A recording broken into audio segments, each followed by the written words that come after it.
Well, joining us tonight to assess Donald Trump's plans and our current economy and the prospects for the return of prosperity, billionaire investor Wilbur Ross. He's Chairman CEO of W.L. Ross & Company. He is one of the world's leading private equity firms. He's their leader, also a presidential trustee for the Trump Victory Committee. And Wilbur, good to have you here. Good to be here. And I've got to say, it is great to hear a presidential candidate stand up and say he's talking about, or if it were Hillary Clinton, had she any way to do it, right, talking about restoring prosperity to this country instead of wailing on about welfare checks, talking about some sort of government support for another program. It is refreshing to hear we don't have to accept Obama's new normal, which is dismal.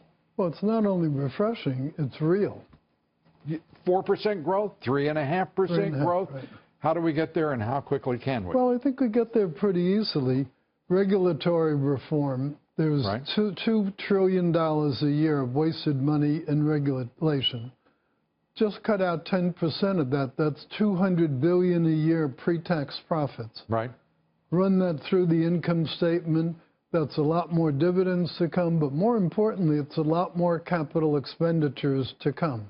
Capital expenditures, which usually and typically would invite investment in America, and that investment then would create jobs. But we have a corporate America right now that won't repatriate its profits overseas. $2.5 trillion remains in accounts offshore around the globe, instead of being invested in this country, creating those jobs in a dynamic economy. That's right. How does Donald Trump change it?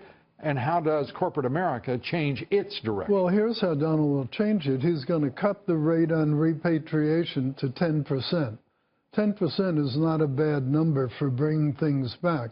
Nobody's going to bring it back at 35%. Right. Remember, these people, these companies, have already paid tax in whatever foreign country they're in. Mm-hmm. So it isn't like this is pre-tax money. It's money that's already been taxed.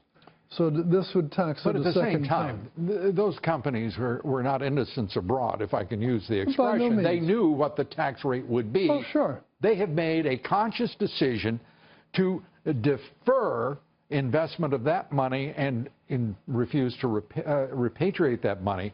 Sure. 10% is an incentive to do so. Right. It's going to take more than that, don't you think? It will, and he's giving it more, because now when you get it back and you can reinvest it, because of the new 15% rate, 85% of pre-tax comes down to post-tax. Before, it was only 65%. What does that mean? That means, in plain terms, any given investment makes a 30% higher post-tax rate of return than before. That's a huge incentive. Right. And 10%, that's actually still 50% better than even under the new tax rate that would accompany the Trump presidency. Exactly.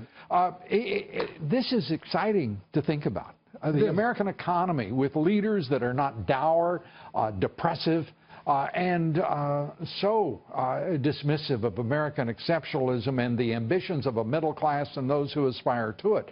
I mean, it is nice, it is wonderful, it is beautiful to see this kind of energy being discussed. Absolutely. And at least implied by a presidential candidate. More than implied, and I thought he summed it up beautifully when he said, in Flint, Michigan, it used to be they made cars there and you could drink the water.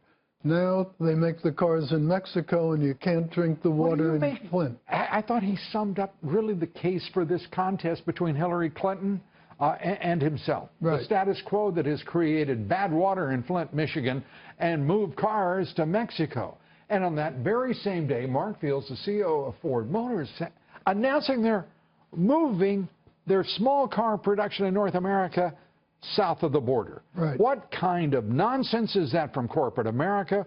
What does it say about the regard of corporate America for middle-class Americans, for this country, for its economic interests and future?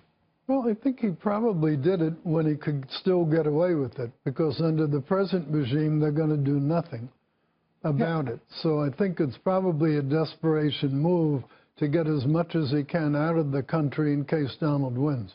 Well, the more moves like Mark Fields, and by the way, I happen to think he is a terrific CEO. He is. He's a very good manager. But this is one of the issues with corporate America right now. It has leaders who don't really give a damn about the rest of the country, and certainly the workers who depend upon production to generate more wealth. Well, that's for sure. Corporate America, I think the big reason why corporate America supports all these nutty free trade agreements is they have the luxury to move the factory to the other jurisdiction. They can arbitrage labor, they can offshore their production, they can reduce costs and drive the middle class and pay lower taxes. Pay lower taxes. Well, it's good to see the prospect of something better for everyone. Well, it's about time we got a Donald Trump. What took him so long anyway? Well, he had to grow into the job. You got it. Wilbur, thanks so much for being with us. Appreciate it. Is he going to win? I think so. All right. I told you that last time. I know. You've been telling me that ever since you got going, and you made me a believer. Thanks so much. Wilbur Ross.